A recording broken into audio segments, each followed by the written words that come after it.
A vida intelectual. Antonin Sertilange.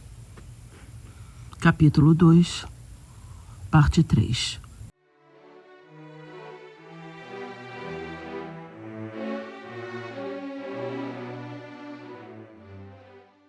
Espírito de oração. Estas disposições ficarão incólumes se, independentemente da piedade que deve preceder o estudo, se cultivar no trabalho o espírito de oração. É ainda São Tomás que recomenda ao apaixonado da ciência: nunca deixes de orar. E Van Helmont assim explica este preceito: todo estudo é estudo da eternidade. A ciência é conhecimento pelas causas. Já falamos isso uma porção de vezes e falaremos ainda muitas outras porções. Os pormenores não são nada, os fatos também não. O que importa são as dependências, as comunicações de influência, as ligações, as trocas que constituem a vida da natureza. Ora, atrás de todas as dependências, há a dependência primeira. No âmago de todas as ligações, o supremo laço. No cimo das comunicações, a fonte. Debaixo das trocas, o dom. Sob a sístole e a diástole do mundo, o coração, o imenso coração do ser. Não será porventura necessário que o espírito se conforme incessantemente com ele e nunca perca o contato do que é assim o todo de todas as coisas e, por seguinte, de toda a ciência? A inteligência só cumpre plenamente sua missão exercendo uma função religiosa, isto é, rendendo culto à suprema verdade por meio da verdade reduzida e dispersa. Cada verdade é um fragmento que mostra por todos os lados as suas ligações. A verdade em si é uma e a verdade é Deus. Cada verdade é um reflexo. Atrás do reflexo, e a dar-lhe o valor, está a luz. Cada ser é testemunha, cada fato um segredo divino. Para além está o objeto da revelação, o herói do testemunho.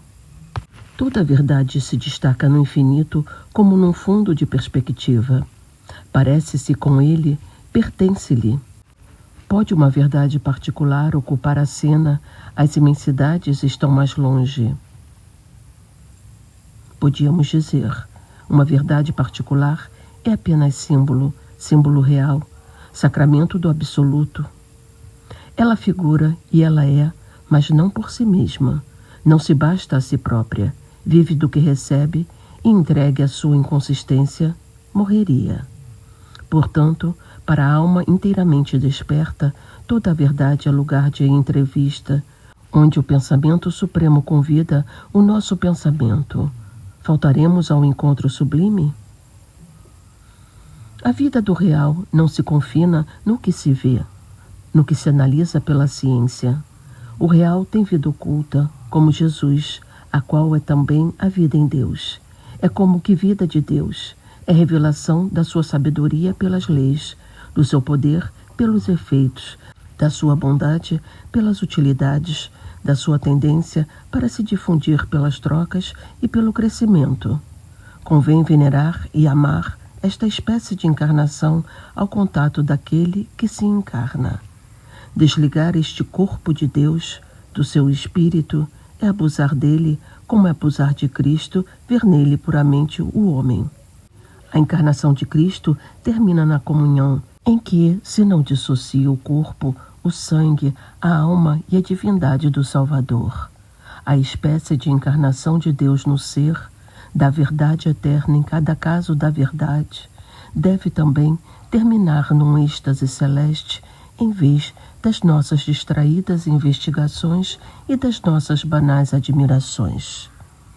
Rogo para que decidamos trabalhar à sombra das grandes leis e ao abrigo da lei suprema. Nem o conhecimento, nem qualquer outra manifestação da vida se deve separar das suas raízes na alma e no real, onde o Deus do coração e o Deus dos céus se revelam e se juntam. Cumpre estabelecer a unidade entre os nossos atos, compreendendo o ato de aprender e os nossos pensamentos e as nossas realidades primeiras. Em suma, tenhamos conosco toda a alma, toda a natureza, toda a duração e a própria divindade. Para obter esse espírito de oração na ciência, não é mister entregar-se o homem a encantações misteriosas. Não se requerem esforços extrínsecos. Sem dúvida, a invocação de Deus e a sua intervenção especial têm aqui o seu lugar. São Tomás orava sempre antes de ditar ou de pregar e compusera para esse efeito uma oração admirável. O menino da ciência, que lhe balbucia, busca muito naturalmente no olhar divino a palavra que lhe falta. Mas na própria ciência, na ciência cristã, encontra-se o escabelo que, elevando-nos para Deus, nos permitirá voltar ao estudo com um espírito mais esclarecido e, por assim dizer, com os dons do profeta. Tudo o que instrui leva a Deus por caminho coberto. Toda a verdade autêntica é de si eterna, e a eternidade que ela possui orienta para aquela de que é a revelação. Por meio da natureza e da alma, para onde podemos caminhar, senão para o manancial de ambos? Quem lá não chega é que se desviou do caminho. O espírito inspirado e reto atravessa de um salto os intermediários e a toda a interrogação que se ergue dentro de si, quaisquer que sejam as respostas particulares que dê, uma voz secreta responde: Deus. Por conseguinte, basta que, por outro lado, deixemos ao espírito o seu vôo e, por outro, a sua atenção, para que entre o objeto de um estudo particular e o da contemplação religiosa se estabeleça um vai e vem em proveito de ambos. Por um movimento rápido e muitas vezes inconsciente, passamos do vestígio ou da imagem a Deus, e daí, ressaltando com novas forças, retornamos aos vestígios do divino viajeiro. O que aí se descobre é então comentado, magnificado. Se vê aí um episódio de um imenso acontecimento espiritual. Mesmo ocupando-se de uma ninharia, o homem sente-se cliente de verdades, diante das quais as montanhas são efêmeras, o ser infinito e a duração infinita cercam-vos, e o vosso estudo é autêntico estudo da eternidade. Parte 4. A disciplina do corpo.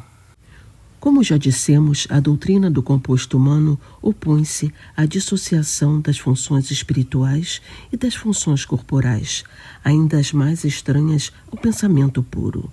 São Tomás subscreve este pensamento irônico de Aristóteles. É tão ridículo dizer só a alma compreende, como dizer só ela constrói ou tece. E sustenta estas proposições na aparência materialista. As diversas disposições dos homens nas obras da alma dependem das diversas disposições de seus corpos. A boa compleição do corpo corresponde à nobreza da alma. Não admira, o pensamento nasce em nós depois de demoradas preparações em que toda a máquina corporal entra em ação. A base de tudo é a química celular. As mais obscuras sensações preparam a experiência. Esta é o produto do trabalho dos sentidos que elaboram lentamente as suas aquisições e as fixam pela memória.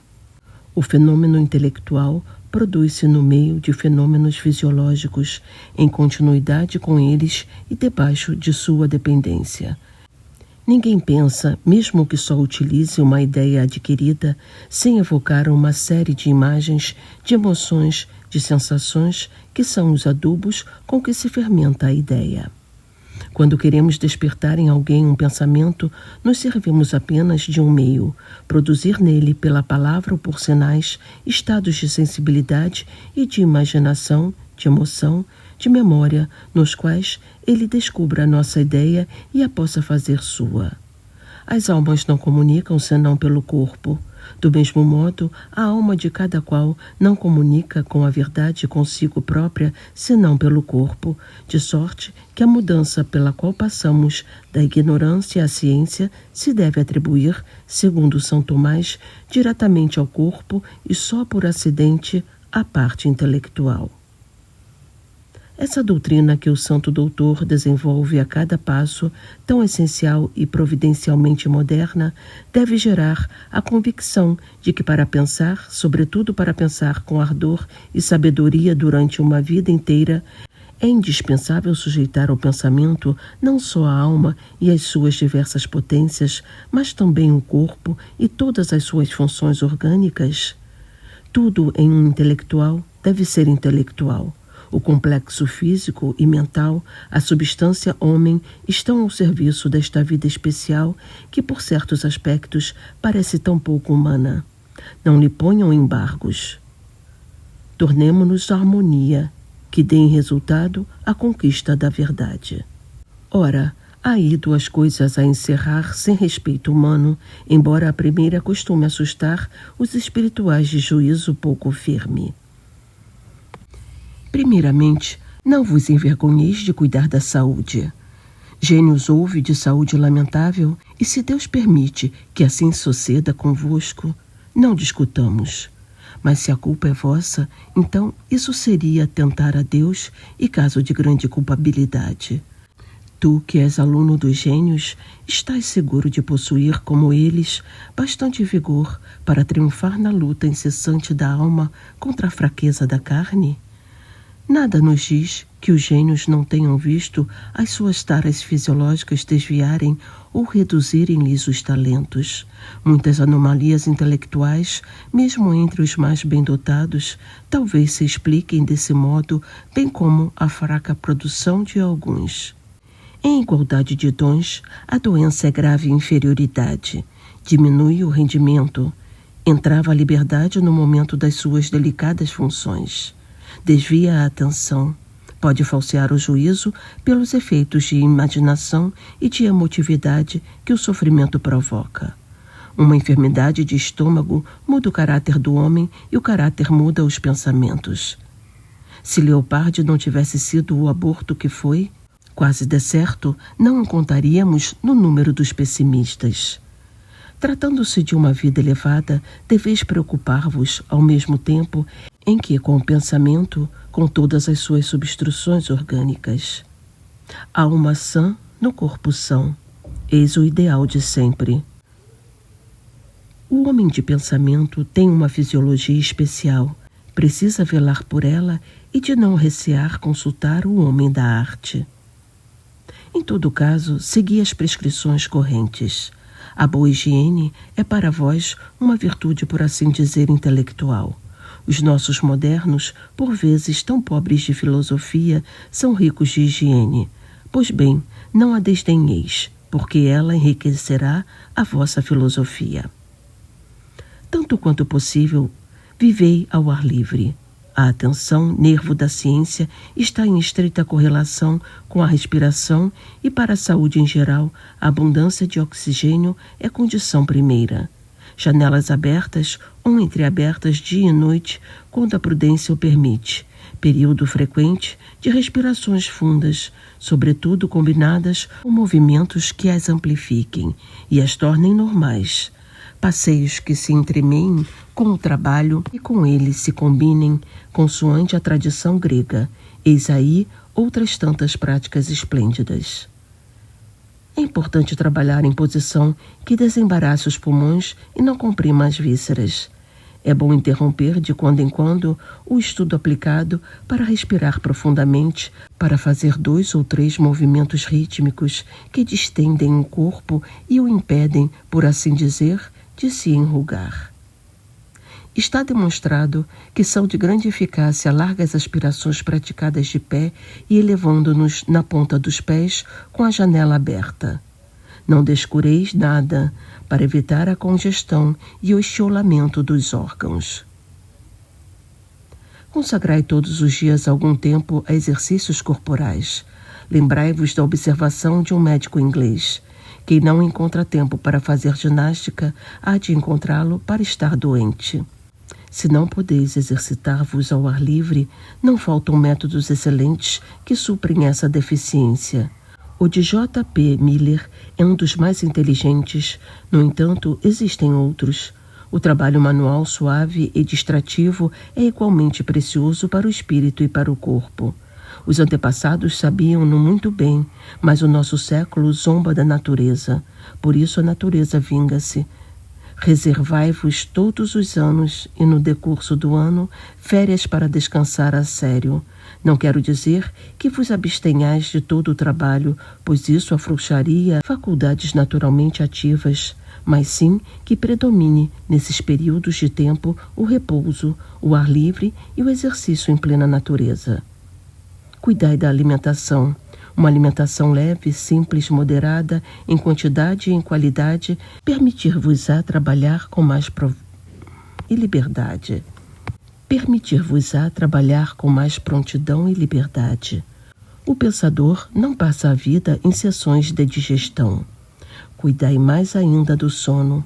Não seja demasiado nem escasso. Demasiado embrutece e entorpece. Espessa o sangue e o pensamento. Escasso, expõe-vos a prolongar e a sobrepor perigosamente as excitações do trabalho. Observai-vos. No que respeita ao sono, como ao alimento, encontrai a justa medida que vos convém e proponde não sair dela. Não se pode marcar aqui lei comum.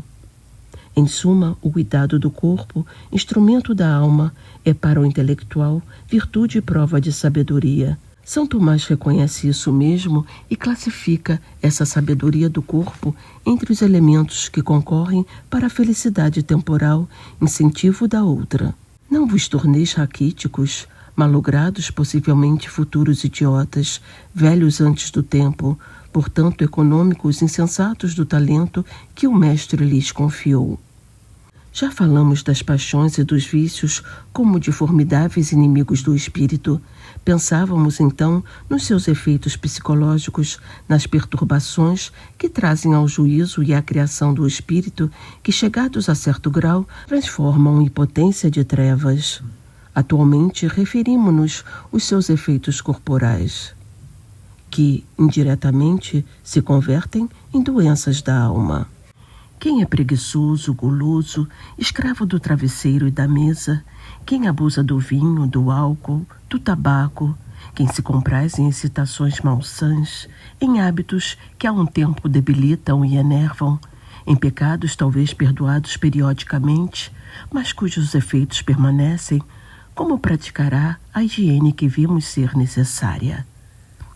O amigo do prazer é inimigo do seu corpo e depressa se torna inimigo da sua alma.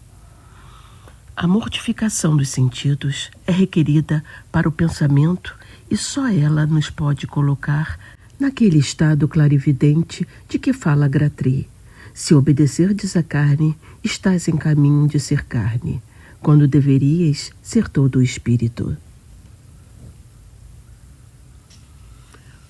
Por que motivo se chama São Tomás o doutor angélico? Será unicamente pelo gênio alado? Não, é porque nele tudo se subordinava ao pensamento genial e santo, porque a sua carne, oriundas das margens tirrenas, se revestira da brancura do Carmelo e do Hermo, porque, sóbrio e casto, pronto para o ardor e afastado de excessos, era todo ele uma alma, uma inteligência servida pelos órgãos, segundo a célebre definição. A disciplina e a mortificação do corpo, juntas aos cuidados necessários, de que, por sua conta, constituem a melhor parte. Tal é, trabalhadores cristãos, e vós, sobretudo jovens, uma das mais preciosas salvaguardas do porvir. Até a próxima leitura. Um abraço a todos.